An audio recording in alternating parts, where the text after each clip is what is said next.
Hello and welcome back, eco-friends. My name is Brent. My name is Hans. My name is Miguel. And welcome back to the Eco-Friends YouTube channel. In today's episode, it's the second episode of the series. We will be diving into the waters of Canada, exploring the rivers and oceans in our country and discovering the issues they face. Without further ado, the Eco-Friends present Eco Heroes 2nd Edition, Diving into the Waters of Canada. My name is Forest Fairy Hans. My name is Aquamarine Brent. My name is Canadian Catboy Miguel, and we are the Eco Heroes. For this episode, we will have 3 segments. Make sure to pay attention to each part for the game quiz at the end of the episode. First mission, water quality and water pollution. We have reports of a dangerous eco-villain threatening Canada's lakes. Let's head over to Alberta's Lake Louise. Oh yay, a vacation to Alberta.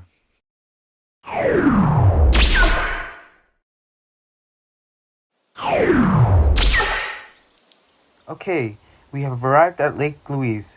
You may be wondering why the water is so pretty. Yes, well, Lake Louise attracts many people for its gorgeous emerald green waters, which gets its color from the mountain glacial melt. Have you traveled to Lake Louise before? Glaciers are large, slow-moving bodies of ice. The majority of our glaciers originate back to the Ice Age. Did you know that 2% of Earth's waters are glaciers? With the inextricable beauty of the water, our lake should be alright. The vibrant, healthy waters show us that there is no problem at all.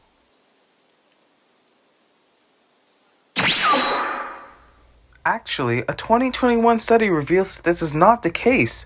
The health of Alberta's lakes are starting to deteriorate due to a number of factors damaging our environment. Another study from 2018 states that 80% of Canada's mountain glaciers will be gone by 2060.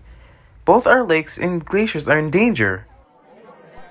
Other past events, like COVID-19, Omicron, and war, overshadowed the environmental issues we are currently facing.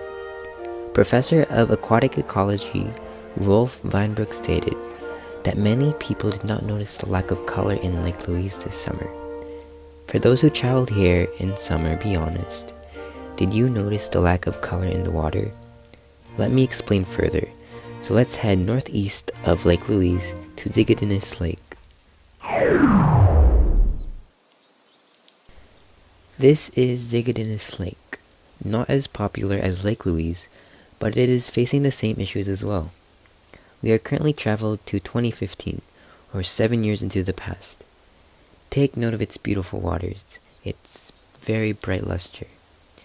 But if Brent time travels me into 2017, notice the great loss of the water's luster. Although the water is nice and reflective, it has lost its remarkable color. Now it is simply a normal lake, and nothing special. Now compare the two lakes side by side. Do you notice the differences now? Now to understand why this is happening, we need to look back at the causes of Alberta's turquoise lakes. Let's head back to the topics of glaciers and its melt. We know that glacial melt from mountains contribute to the color, but in addition to the color, glacial melt unknowingly adds to the water quality of the lake.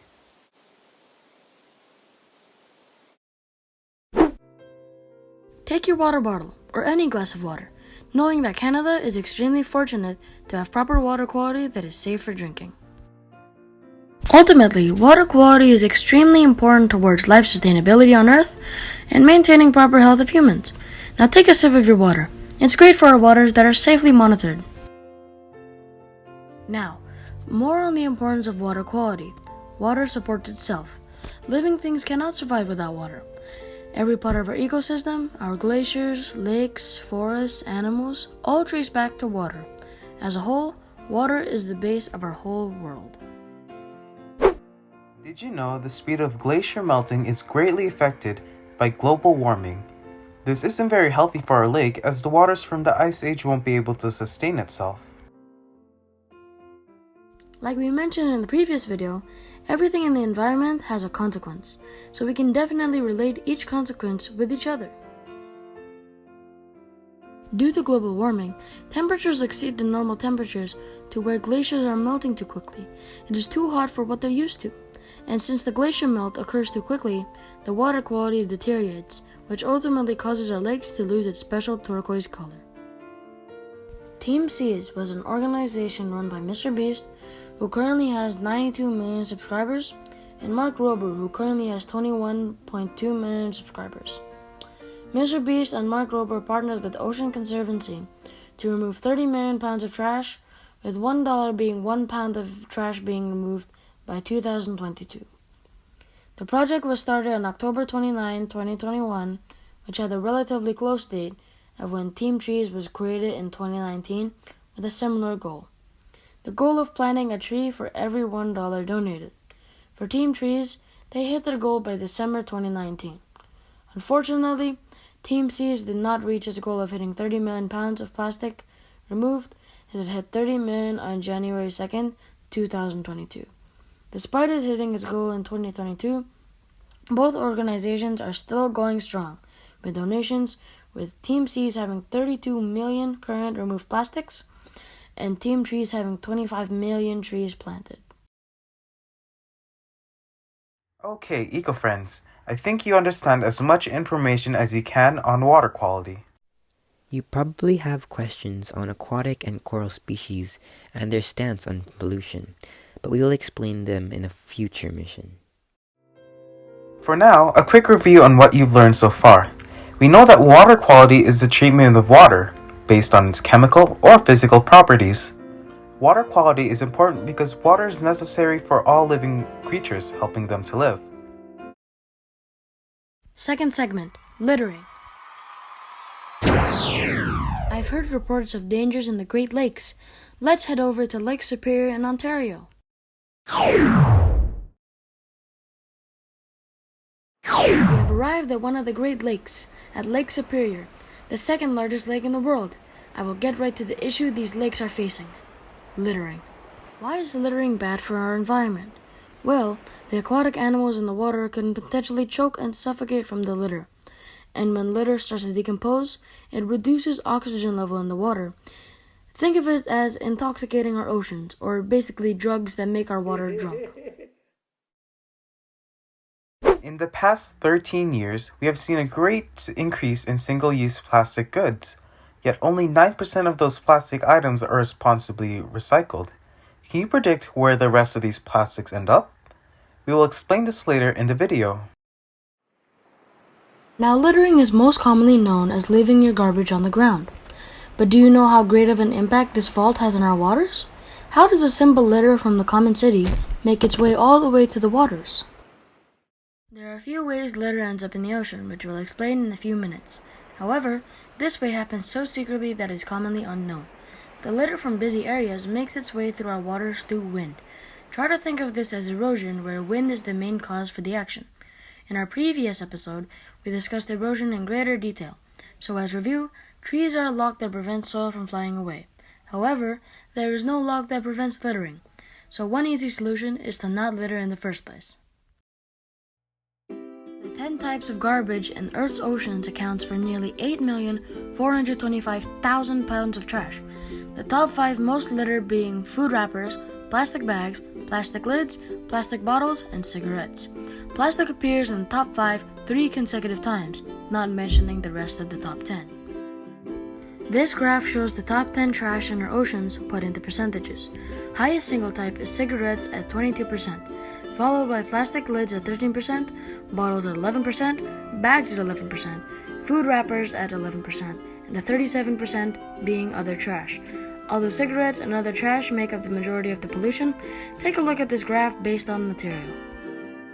35% makes up the majority of the data, showing plastic material at 35%. This reveals that plastic is actually the leading cause of littering in our waters.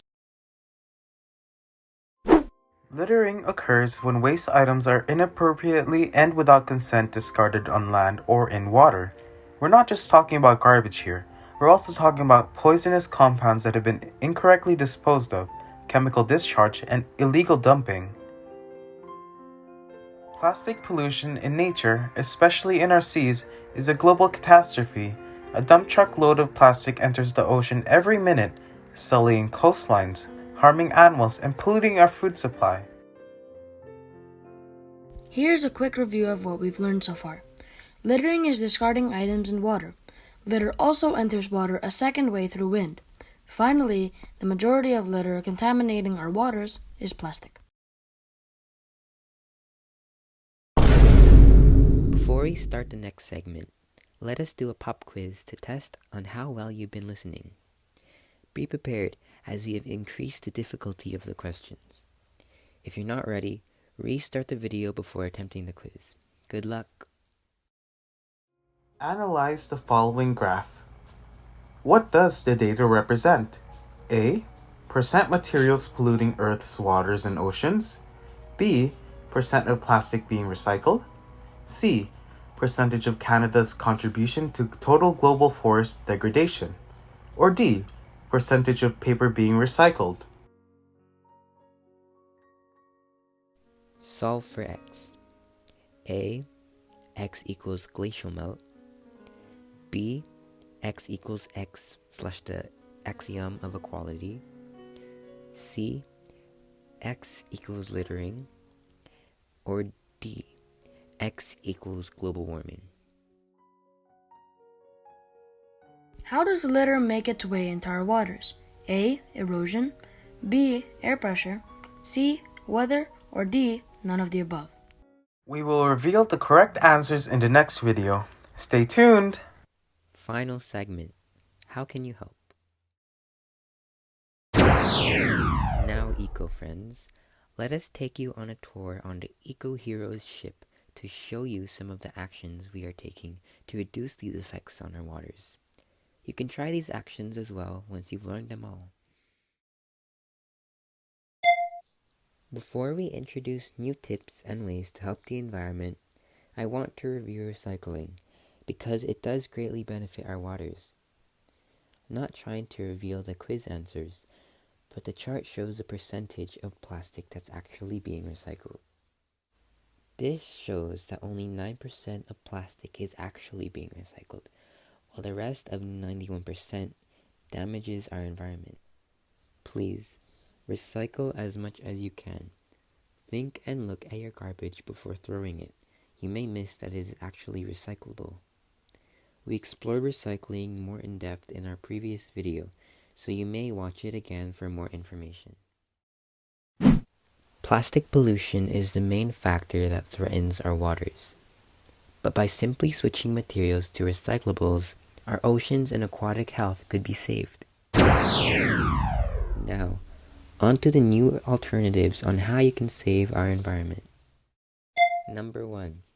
Stop purchasing bottled water in the first place. According to NRDC.org, approximately 20 billion yucky plastic bottles are tossed in the trash.